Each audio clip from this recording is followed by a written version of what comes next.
Minu käest tihti küsitakse, kumb on parem, kas Scrum-paketid või H5P.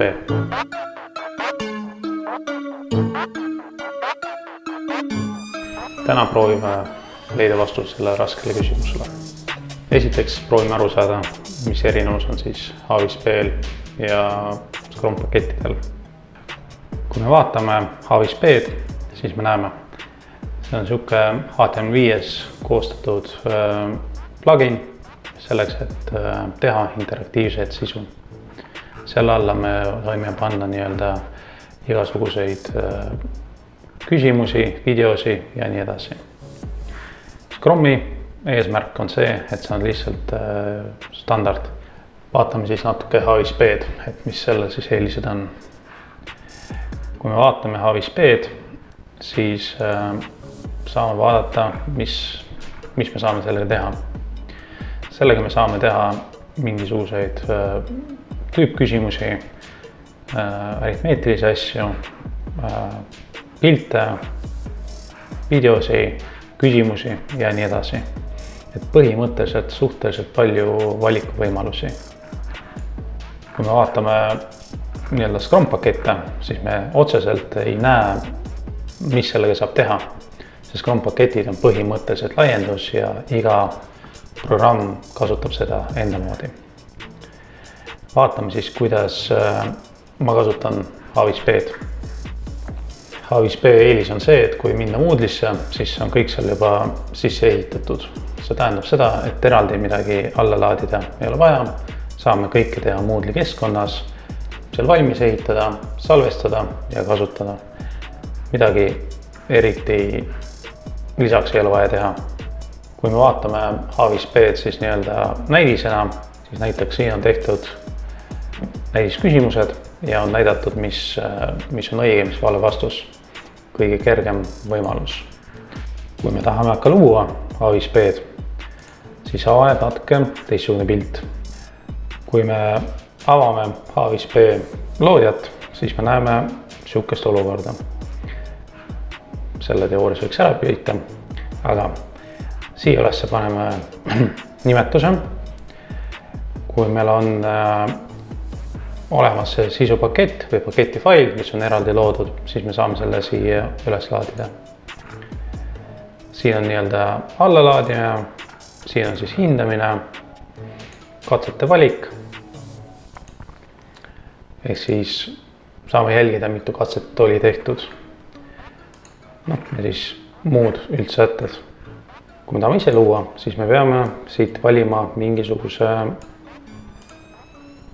võimaluse. Läheb natuke aega ja siis tuleb sihuke pilt ette ja siit siis saame luua neid asju.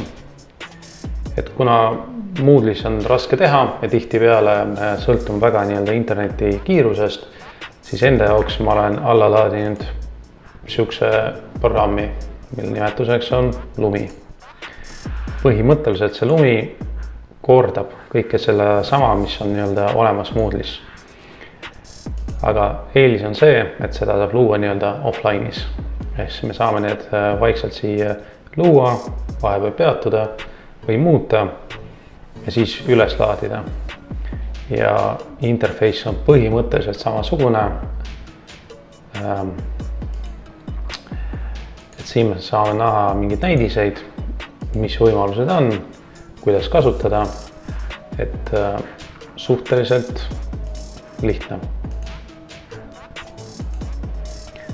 Lisaks sellele, siin on ka võimalus salvestada juba tehtud töid. Põhimõtteliselt, kui me kasutame seda Lumi programmi, siis see on tasuta, seda saab kõik alla laadida ja teha.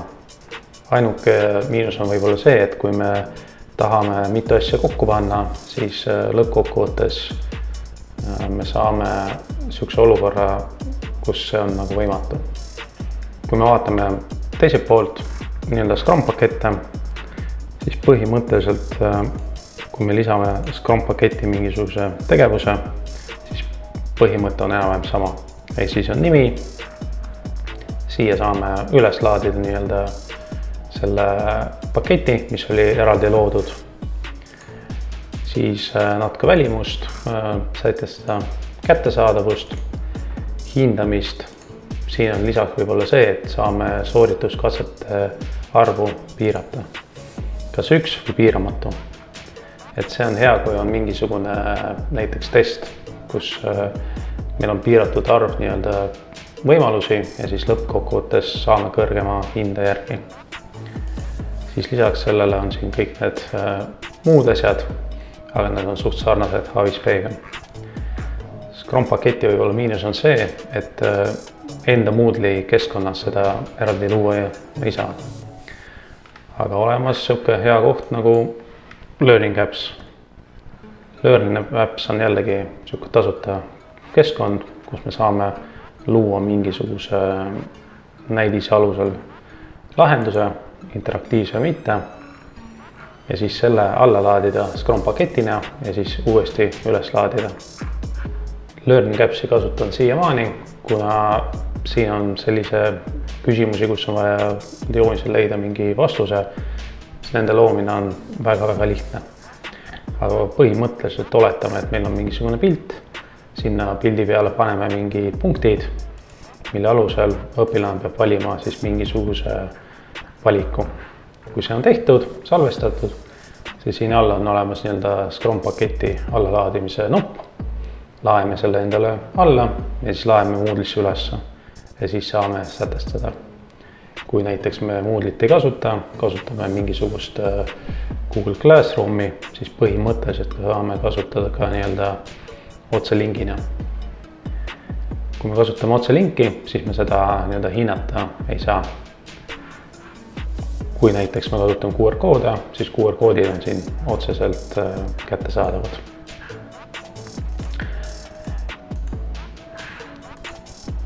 Vaatame siis, mis võimalused saab kasutada offline'is. Esimeseks vaatame Camtasiat. Siin on see, et meil on vaja panna mingi video ja video peale me saame panna mingisuguseid küsimusi. See on hea, kui me tahame videofailide peale esitada mingi küsimusi. Aga seda tüüpi küsimuste loomine on äärmiselt aeganõudev ja võtab liiga palju aega. Näiteks võtame siit mingisuguse etteantud videofaili ja selle videofaili peale tekitame küsimuse. Siit küsimuse pealt saame siis saame mingisuguse küsimuse luua. Kas on valikvastused, kas on vaja midagi kirjutada või leida õige vale vastus. Et suhteliselt lihtne kasutada. Kui see on valmis, siis tihtipeale jagame ta laiali ehk siis teeme Scrum paketiks, HTML5 playeriks ja laeme uuesti ülesse. Seda tüüpi küsimuste loomine on äärmiselt aeganõudev ja väga palju ressursse nõuab. Järgmisena vaatame lihtsalt küsimusi. Ja siis põhimõtteliselt selline koht. Siit me saame valida endale mitut tüüpi küsimusi. Kas on valikvastused, üks või mitu.